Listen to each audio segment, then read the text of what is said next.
After discussing mitzvot and holiness, this week's double parsha, Behar Bechukotai, turns to the consequences of following and not following God's commandments.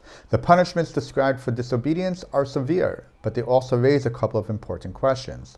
The first is this: why does God repeatedly say that he will punish sevenfold? What is the significance of using the number 7?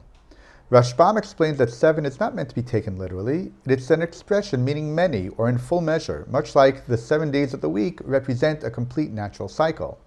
Kli Yakar takes a different approach. He says that although the Torah uses the word sevenfold, the punishment is actually measure for measure.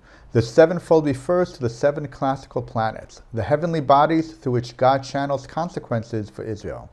Chizkuni also connects the number 7 to natural cycles, pointing out how often 7 appears at the beginning of the double parsha, especially regarding Shemitah, the 7-year sabbatical cycle.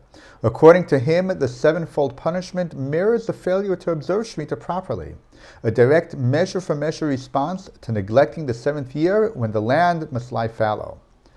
But this leads to a second question. The Torah doesn't just say this once, it repeats the pattern again and again.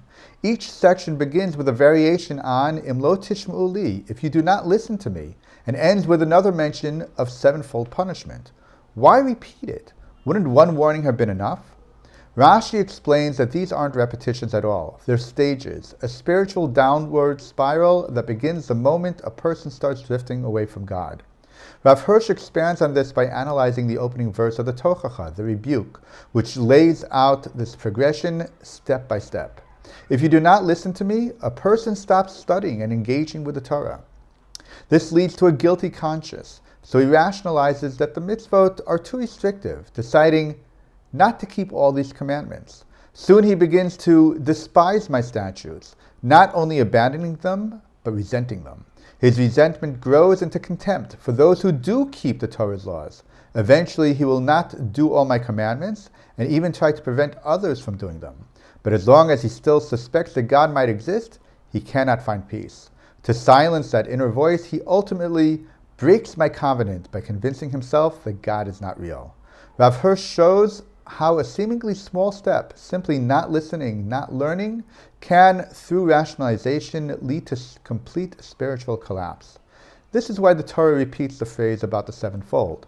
The sevenfold is not merely a punishment. It is a corrective force, a way to guide a person back from the brink as they descend stage by stage. Yes, it can be frightening and painful, but God's punishments are not meant only to chastise, they're meant to teach, to awaken, and ultimately to bring us back. Shabbat Shalom.